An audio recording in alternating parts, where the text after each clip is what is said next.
Hello friends, आप सभी का स्वागत है हमारे यूट्यूब चैनल स्टॉक एक्सपर्ट्स में। दोस्तों, आज के दिन अगर हम देखें तो गवर्नमेंट का बजट आ चुका है और गवर्नमेंट के बजट के आने बाद दोस्तों अगर हम देखें तो मार्केट ने बहुत ही अच्छा रिस्पांस किया है। निफ्टी 50 और सेंसेक्स ने भी बहुत ही अच्छा रिस्पांस किया है। और दोस्तों अगर हम देखें तो बजट आने के बाद जो बेस्ट इंडस्ट्री अगर हम देखें इन्वेस्टमेंट के लिए तो वो हमारे रिसर्च के बाद निकल के आई है ऑटो इंडस्ट्री, ऑटो सेक्टर्स की इंडस्ट्री। और इसमें दोस्तों अगर देखें तो इससे रिलेटेड आज गवर्नमेंट ने अपने बजट में एक फ़ैसला लिया है, उसी से रिलेटेड दोस्तों हम बात करेंगे। और दोस्तों अगर आप देखेंगे तो आज के दिन ऑटो सेक्टर्स के सारे शेयर में, चाहे वो मारुति सुजुकी का शेयर हो या टाटा मोटर्स का या अशोक लेलैंड का, दोस्तों ये सारे शेयर्स में हमें अच्छी खासी ग्रोथ देखने को मिली। दोस्तों इन सब का रीज़न एक ही है और वही आज हम इस वीडियो में डिस्कस करने वाले हैं। साथ ही साथ दोस्तों हम जानेंगे आज का जो बजट आया है 2021 का वो मार्केट के लिए कैसा है और अभी आपको क्या करना चाहिए आफ्टर द बजट। दोस्तों इसी से रिलेटेड आज के इस वीडियो में हम बात करने वाले हैं। तो अगर आप ऑटोमोबाइल इंडस्ट्री में इंटरेस्ट रखते हैं या आपको बजट के बारे में जानना है तो आज का वीडियो आप ही के लिए है। चलिए जल्दी से स्टार्ट करते हैं आज का video budget special plus automobile sector से रिलेटेड। दोस्तों आप ये न्यूज़ देख पा रहे होंगे तो आपको यहाँ पे 3 शेयरों के नाम मिल रहे होंगे और आप यहाँ पे देखेंगे तो budget 2021 stock picks Ashok Leyland Tata Motors to Maruti Suzuki experts recommend this shares to buy on scrappage policy announcement. दोस्तों स्क्रैपेज पॉलिसी अनाउंसमेंट हो चुका है। इस बार बजट में अगर हम देखें तो स्क्रैपेज पॉलिसी का अनाउंसमेंट कर दिया गया है। और दोस्तों अगर ये पॉलिसी के बारे में हम बात करें तो ऑटोमोबाइल सेक्टर से काफ़ी बार इसके बारे में बात हुई है, इसे लाने की बात की गई है और आज अगर हम देखें तो गवर्नमेंट ने इसे अप्लाई कर दिया है। स्क्रैपेज पॉलिसी का अनाउंसमेंट हो चुका है इस बजट में। और इसी के बाद दोस्तों अगर हम देखें तो अशोक लेलैंड के शेयर में 9.88% की ग्रोथ, साथ ही साथ टाटा मोटर्स में 6.70% की ग्रोथ और मारुति के शेयर में अगर हम देखें तो 3.10% के आसपास की ग्रोथ देखने को मिल रही है। दोस्तों अगर मैं आपको इस न्यूज़ में आगे लेके आऊँ तो आपको यहाँ पे देखने को मिल सकता है once finance minister Nirmala Sitharaman announced voluntary scrappage policy in the union budget today stock market investor are busy finding out the shares to buy and maximise their returns to make their problem easy. Stock market experts have opinion that it will have a long impact on the auto sector stock as it's voluntary and a company will benefit in a long term from the decision।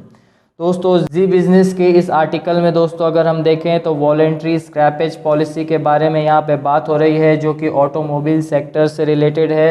अगर दोस्तों मैं आपको बताऊँ तो ये एक long term के लिए ज़्यादा इफ़ेक्ट करेगा सारे व्हीकल से रिलेटेड। और दोस्तों अगर आपके मन में आ रहा होगा कि ये स्क्रैपेज पॉलिसी क्या है तो आप इस टैब में देख सकते हैं under the policy vehicles of both central और state government that are older than 15 years will be scrapped. दोस्तों अगर देखा जाए तो कोई भी व्हीकल, कोई भी गाड़ी 2 व्हीलर हो या 4 व्हीलर, अगर वो 15 साल से 20 साल पुरानी हो जाती है तो उसे गवर्नमेंट सीज कर देगी, स्क्रैप कर लेगी और बाद में आप उसे नहीं चला सकते अकॉर्डिंग टू दिस पॉलिसी। और इसी के बाद दोस्तों अगर हम देखें तो ऑटो सेक्टर में यहाँ पे हमें तेज़ी देखने को मिल रही है क्योंकि काफ़ी सारे व्हीकल्स इसके बाद हट जाएंगे। और यहाँ पे अगर आप देखेंगे तो the policy was approved on January 25 this year and will come in effect on April 1 2022।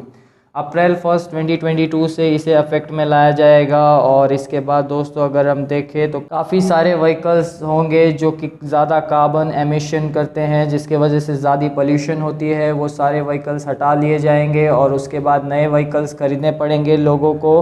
और इसी के वजह से दोस्तों अगर हम देखें तो ऑटो सेक्टर में यहाँ पे हमें तेज़ी देखने को मिल रही है क्योंकि अगर हम देखें तो अशोक लेलैंड, टाटा मोटर्स और मारुति सुजुकी ये सब मेजर प्लेयर हैं ऑटो सेक्टर में। और इसी के वजह से दोस्तों अगर हम देखें तो इनमें हमें अच्छा खासा इफ़ेक्ट देखने को मिल रहा है। आप यहाँ पे अशोक लेलैंड में देखेंगे तो 9.88% की, टाटा मोटर्स में 6.70% की और लास्ट में मारुति सुजुकी में अगर हम देखें दोस्तों तो 3.10% के आसपास की ग्रोथ देखने को मिल रही है। और इसका सिर्फ एक ही रीज़न है जो कि गवर्नमेंट ने आज अनाउंस किया है स्क्रैपेज पॉलिसी से रिलेटेड। दोस्तों। और इसके बाद अगर हम देखें तो आज का बजट जो यूनियन बजट रहा है गवर्नमेंट का, उसके आने के बाद दोस्तों मार्केट ने बहुत ही अच्छा रिस्पॉन्ड किया है। और वहाँ पे दोस्तों अगर हम देखें तो काफ़ी सारी चीज़ें थी जिसे मार्केट एक्सपेक्ट कर रहा था। जैसे कि अगर हम देखें तो कोविड-19 की वजह से दोस्तों एक ये था कि इनकम टैक्स बढ़ाया जा सकता है, बट इनकम टैक्स दोस्तों नहीं बढ़ाया गया, जो जैसा था उसे वैसे ही रख दिया गया। और साथ ही साथ दोस्तों अगर हम देखें तो हेल्थ से रिलेटेड हो या टेक्नोलॉजी से रिलेटेड, दोनों पे खास ख्याल रखा गया है। खासकर अगर हम देखें तो हेल्थ से रिलेटेड जिसे 137% के आसपास बढ़ा दिया गया है इसका बजट।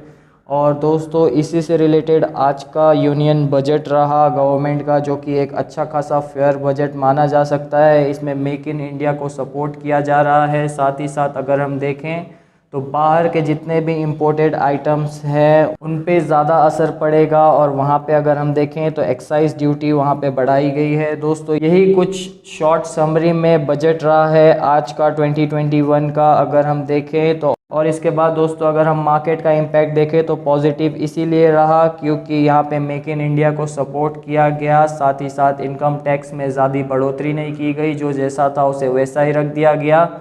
दोस्तों ये कुछ पॉइंट्स थे जिसके वजह से यूनियन बजट भी अच्छा रहा। और साथ ही साथ इस ऑटो सेक्टर से रिलेटेड जो स्क्रैपेज पॉलिसी आई उसके बाद यहाँ पे अच्छे खासे शेयर में हमें बढ़त देखने को मिली। दोस्तों यही था आज का वीडियो। अगर आपको आज का वीडियो अच्छा लगा हो तो हमारे वीडियो को लाइक ज़रूर करें। और आपको अगर इससे रिलेटेड कोई भी क्वेश्चन हो तो आप हमें कमेंट बॉक्स में पूछ सकते हैं। मिलते हैं अगले वीडियो में, तब तक के लिए शुक्रिया, धन्यवाद, जय हिंद।